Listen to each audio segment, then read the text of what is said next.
Good morning po.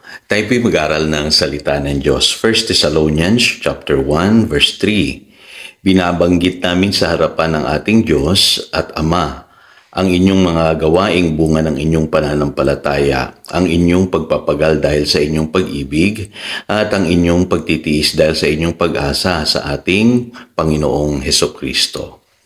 Love and serving the Lord, may kaugnayan po yung pagmamahal natin sa Diyos sa ating pong paglilingkod sa Kanya. At may dahilan po kung bakit maraming Kristiyano ngayon ang nanlalamig sa kanilang pananampalataya. Kadalasan po yan ay hindi na nila taglay-taglay itong pag-ibig ng Diyos sa kanilang puso o nanlalamig sila dun po sa kanilang pagmamahal sa Diyos. May dahilan po kung bakit ang maraming Kristiyano pagka Sunday service ay late. Kadalasan yung iba pa nga ay hindi dumadalo. May dahilan po kung bakit minsan maraming Christians ang hindi nagdi-devotion sa umaga, hindi na nagpe-pray, hindi na nagsiserve sa Lord, hindi na nagbibigay, hindi na nag-share ng gospel. Lahat po yan ay nakaugnay sa pagmamahal ng isang tao sa Diyos. Ngayon, napakahalaga po na maisip natin itong sinasabi po dito sa 1 Thessalonians chapter 1 verse 3 kasi sa English Bible po ang sabi dyan, your labor prompted by love. Ang pinanggagalingan pala ng kanilang paglilingkod sa Diyos ay yung pagmamahal nila sa Diyos. Yan po ang katangian ng mga taga-Tesalonica. Kaya yan po yung prayer ni St. Paul sa kanila. Nalulugod po si St. Paul sa kanilang pinakitang pagmamahal sa Diyos. Kaya alam niyo po, revival church po sila nung mga panahon na yun, yung mga taga-Tesalonica kasi puspus pala sila ng pag-ibig ng Diyos. Kaya sa kanilang paglilingkod ay nagbubunga yung pong pag-ibig ng Diyos sa pamamagitan po ng kanilang mga ginagawa. At yun po ang katangian po ng early church. Kung mapapansin niyo po sa Acts chapter 4 verse 32, ang sabi po dyan, all the believers were one in heart and mind. So, nagkakaisa po sila, nagmamahalan sila, higit sa lahat, napuspos po sila ng Holy Spirit.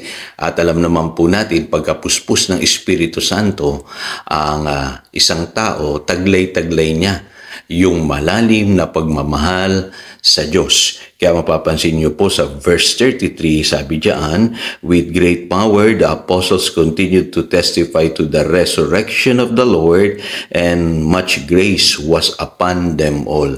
Grabe po ang kilos ng Lord sa early church kasi puspos po sila ng Holy Spirit, puspos po sila ng pag-ibig ng Diyos. Kaya normal lamang po yung nagaganap ng mga himala. At sabi dyan, yung grace na po kumikilos sa buhay ng lahat ng tao. Walang nagkukulang sa kanila. At makikita nyo po kumikilos ang Diyos sa kanilang pananalangin. Kaya ito hindi natin kadalasan nakikita. Ang pinanggagalingan po niyan ay yung mga Kristiyano nung una ay puspos sa pag-ibig ng Diyos. Kung naalala niyo po yung kwento po ni Pedro, after na mabuhay mula sa mga patay ang ating Panginoong Hesus, kinausap ng Panginoong Hesus si Pedro sa Book of John chapter 21 verses 15 hanggang 17. At kung mapapansin niyo po, tinanong ng Panginoong Hesus si Pedro ng 3 beses. Ang tanong ng Panginoong Hesus sa kanya, do you love me? Mahal mo ba ako? Bago sinasabi ng Panginoon sa kanya, yung feed my lambs, di ba? Sabi ng Panginoon, take care of my sheep or feed my sheep. Bakit 3 beses tinanong ng Panginoong Hesus si Pedro?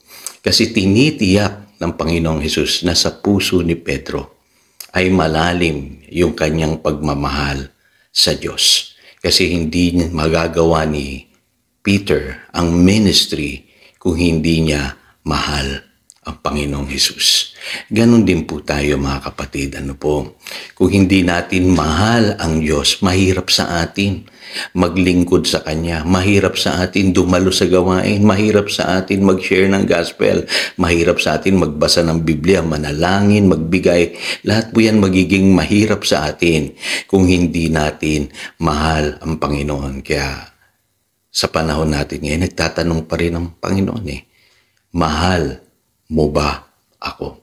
Ngayon maintindihan nyo na kung bakit sinasabi ni St. Paul dun sa 1 Corinthians chapter 13 verses 1 to 3 na kahit nakakapagsalita ka sa iba't ibang wika, kahit ikaw ay merong gift of prophecy, kahit nauunawaan mo lahat ng mysteries and knowledge, kahit meron kang pananampalataya na nakakapagpalipat ng bundok, kahit ikaw ay magaling tumulong o gumawa ng charitable deeds, pero kung wala kang pag-ibig, lahat ng yan ay walang silbi. Kita po ninyong kahalagahan ng pag-ibig. Alam niyo po yung taong nagmamahal sa Lord, hindi yan nahihirapan sa paglilingkod sa Lord Kusa po niyang ginagawa yun kasi inuudyukan po siya ng pag-ibig. Ako nga po kung naaalala yung mga panahon na wala akong pera, wala akong pagkain, pero still naglilingkod ako sa Panginoon. Ginagawa ko po yung lahat para po makapaglingkod sa Panginoon, maka-attend ng Bible study, makapunta sa mga Sunday services at prayer meeting. Yun po yung pinakamatamis na karanasan ko sa aking paglakad sa Panginoon, yung walang-wala ka. Pero ginagawa mo ang lahat ng hindi ka nahihirapan dahil mahal mo ang Panginoon. Kaya ang challenge ko po sa bawat isa sa atin, nawa lumalim pa tayo sa pag-ibig ng Panginoon, mapuspos pa tayo ng pag-ibig ng Panginoon upang maranasan natin ang dakilang pagkilos ng Diyos sa ating mga buhay. So again, ito po si Pastor Jojo nagpapaalala upang daluyan tayo ng pagpapala, manatili tayo sa kanyang salita. Good morning.